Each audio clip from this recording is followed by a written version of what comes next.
Hello guys, ito pong muli si Nanette ng Net Cooking. Dito pa rin po tayo sa ating OC Sarap channel. So today, itry po natin gumawa ng kamote turon o yung sweet potatoes. Di ba kadalasan ginagawa nating turon ay yung saging.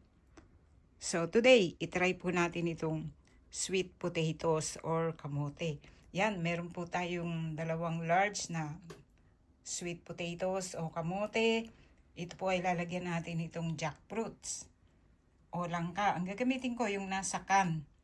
Then, gagamit tayo dito ng light brown sugar. So, okay rin siguro yung white sugar. Kaya lang, mas madaling kumapit dito eh. Then, itong ating lumpia wrapper. Okay, so ang gagawin natin, ikat natin ito. Then, mamatamisin po muna natin itong ating sweet potatoes. Okay guys, narito na yung ating sweet potatoes after na ikat natin. Pa-cubes ang ginawa natin dito. Nilagay natin sa tubig para nun hindi siya mangitim. Okay, ang gagawin natin dito, meron tayo ditong cooking pot. Yan, lagyan natin ng tubig. Okay. Then, itong ating brown sugar. Okay.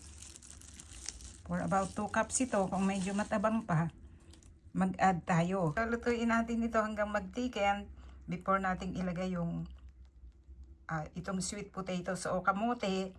Kasi pag hindi natin ito hinayaang medyo mag-caramelize ng konti, yung kamote madudurog. Okay, so lutuin natin ito. Okay guys, ngayon pagkaraan ng halos mga nasa 10 minutes, so ayan, nag-caramelize na itong ating sugar at saka yung tubig. So, ang gagawin natin, itong patatas, kamote pala, o itong sweet potatoes, inalis natin sa tubig. So, ayan. Lagay natin dito.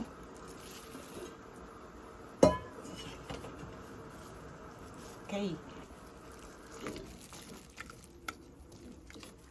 So, hayaan po natin dito yan. So, yung ating heat, medyo nasa medium heat lang tayo.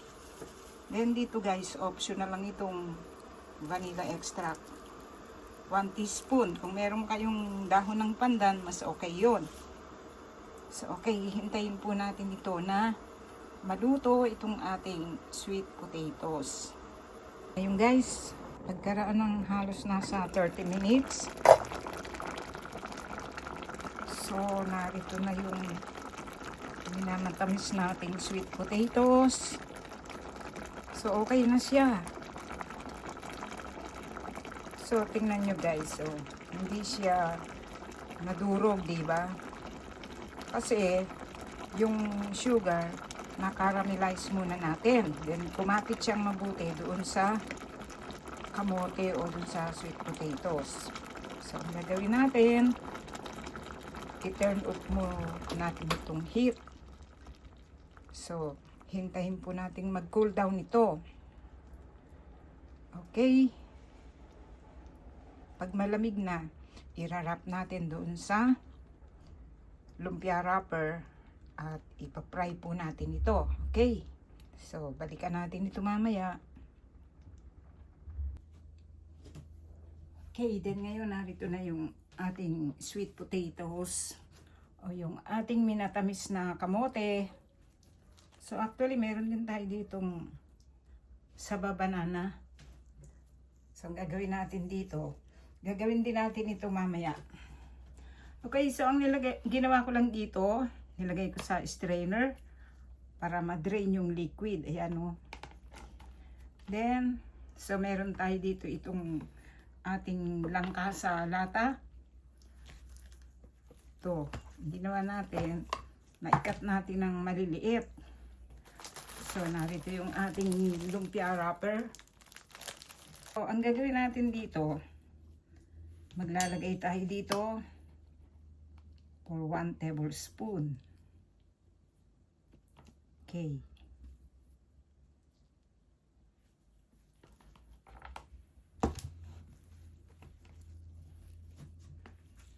Okay. Then dito, lalagyan natin itong sweetened na langka.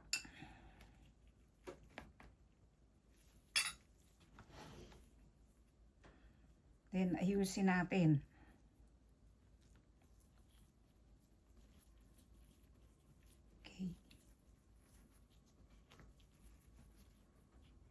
Okay, para rin tayong gumagawa ng banana turon dito. Okay, ganyan lang. Seal natin ng tubig. So, ito. So, tapusin lang natin ito.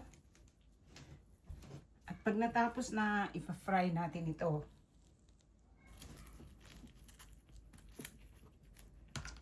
Okay.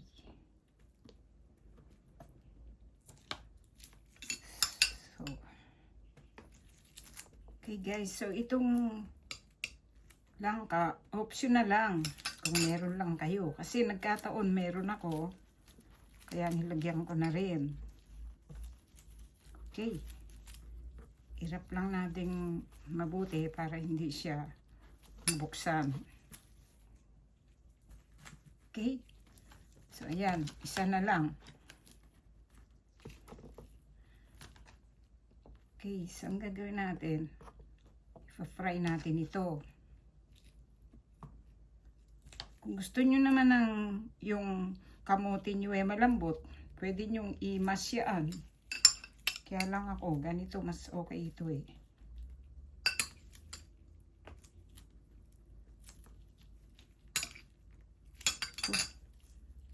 May natira tayong konti pa.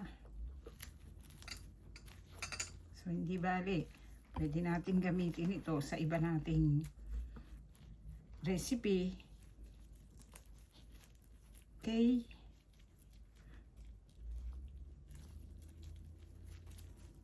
Okay. Okay guys. So, ayan. May natira tayo. Konti lang naman. Oops. So, narito na yung ating mga natapos. So, ang gagawin natin dito, i-fry natin ito. So, dito, nagpainit tayo ng cooking oil. So, i-fry natin ito.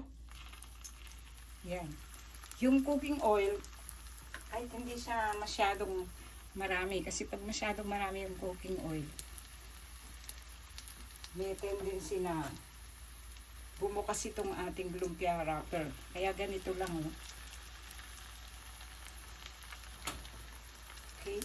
Maglagay tayo ng 5 pieces. Kasi 10 pieces itong nagawa natin. Kasi yung lumpia wrapper, 10 pieces lang talaga yung isang pack nun. Okay. So, nasa medium heat tayo dito guys. Gagawin natin, magbabalik-balik na rin natin ito.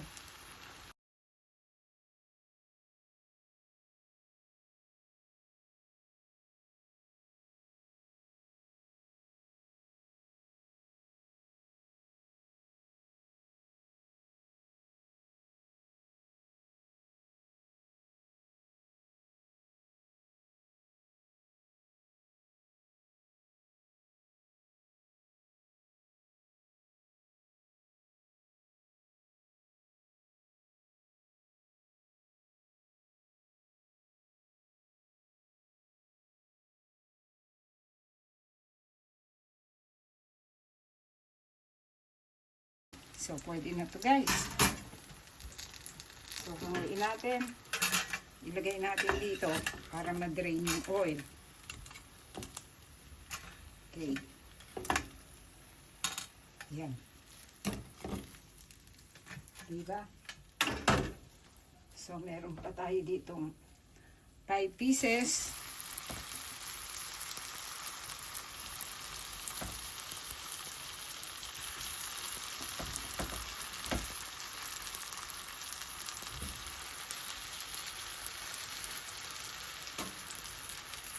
Okay. So, So, hintay natin maluto ito. So, luto na rin ito guys. So, i-turn off na natin ang heat. Then, hanguin na natin lahat. Okay, lagay natin dito.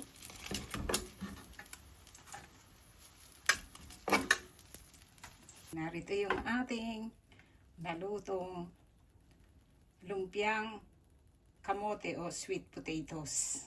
Ito po yung ating nagawang turon na kamote or sweet potatoes. So, ilagay natin dito sa isang serving plate. Then, pwede na po natin itong iserve at kainin.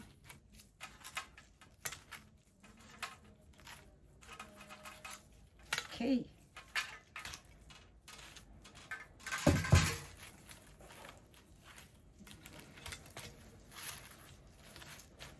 Ayan. So, ngayon, tingnan natin yung itong loob.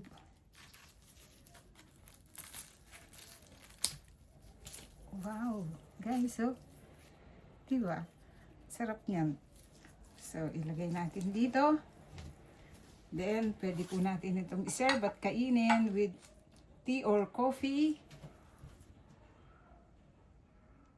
Okay, so sana po nagustuhan nyo ang pagkakashare natin dito. Marami pong salamat. Ito pong muli si Nanette ng Net Cooking. Dito pa rin tayo sa ating OC Sarap channel. Thank you po. Bye.